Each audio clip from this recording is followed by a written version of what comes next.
Saya melihat ramai influencer yang mengajak orang ramai memperbanyakkan selawat ke atas Nabi sallallahu alaihi wasallam, namun dalam masa yang sama mereka menyebut kelebihan-kelebihan tertentu, khususnya selawat 1000 kali sehari. Apakah perkara ini benar dan ada dalilnya? Lihat tuan-tuan. Tuan-tuan nak selawat 1000 kali. Saya tertanya-tanya jenis selawat apa yang mereka baca. Sedangkan kita dah tahu bahawa selawat yang sempurna, apa lafaz dia tuan-tuan? Selawat Ibrahimiyah. Sebutlah selawat Ibrahimiyah 1000 kali. Tengok macam mana tercungap-cungap jadinya. Ini sebagai satu petunjuk lah bahawa jelasnya pihak-pihak yang membuat saranan-saranan seperti ini, mereka melihat angka 1000 itu, tetapi mereka tak melihat lafaz yang sempurna itu. Sedangkan lafaz yang sempurna apa tuan-tuan? Selawat Ibrahimiyah. Jadi pendek kata tuan-tuan, tidak ada sama sekali angka 1000 dalam selawat-selawat ini. Tidak ada anjuran yang seperti itu. Malah dalam bab zikir secara umumnya, kalau tuan-tuan lihat dalam angka-angka, tak kira selawat atau berzikir secara amnya, tuan-tuan akan lihat lepas solat kita beristighfar. Berapa kali kita beristighfar? 3 kali. Boleh lebih? Kita kata jangan lebih. Itu menyalahi sunnah. Kalau seorang tu beristighfar selepas solat, selepas dia bagi salam, lebih 3 kali.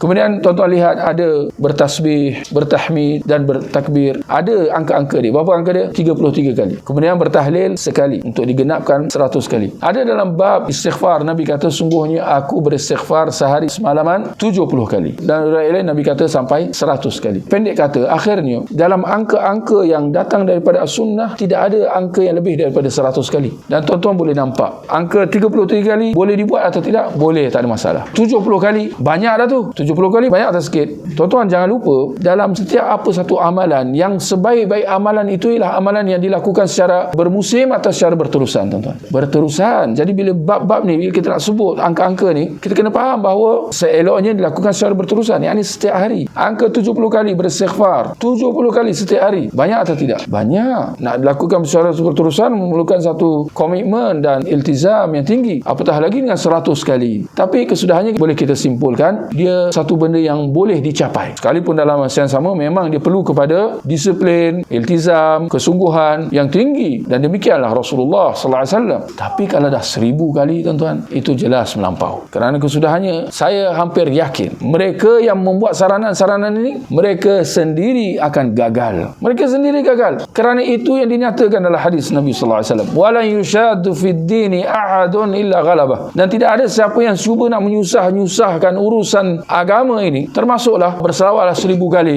Kata Nabi, illa ghalabah, melainkan dia akan tertewas. Dialah orang pertama yang kecundang. Dialah orang yang pertama yang tak buat. Kalau ditanyalah, kau selawat 1000 kali ni, apa lafaz kau? Allahumma salli ala Muhammad. Kau dah gagal di situ. Engkau dah mengamalkan apa yang paling pendek. Sedangkan yang terbaik, yang sempurna ialah selawat Ibrahimiyah. Kemudian 1000 kali ni, berapa kali ni? Setiap hari? Tak adalah. Bila ada musim lah. Agama bukan musim-musim, tuan-tuan. Agama ialah apa yang dilakukan secara berterusan. Dan Nabi kata, sebaik-baik amalan ialah apa yang dilakukan secara berterusan, walaupun sedikit. Walaupun sedikit. Jadi kesudahannya, kalau orang tu berselawat Ibrahimiyah sekali sehari, itu sudah lumayan. Berbanding kalau dia nak baca selawat-selawat yang tidak tahu di mana puncanya, selawat rekaan. Kita kata selawat-selawat rekaan ini memang perlu ditinggalkan sama sekali.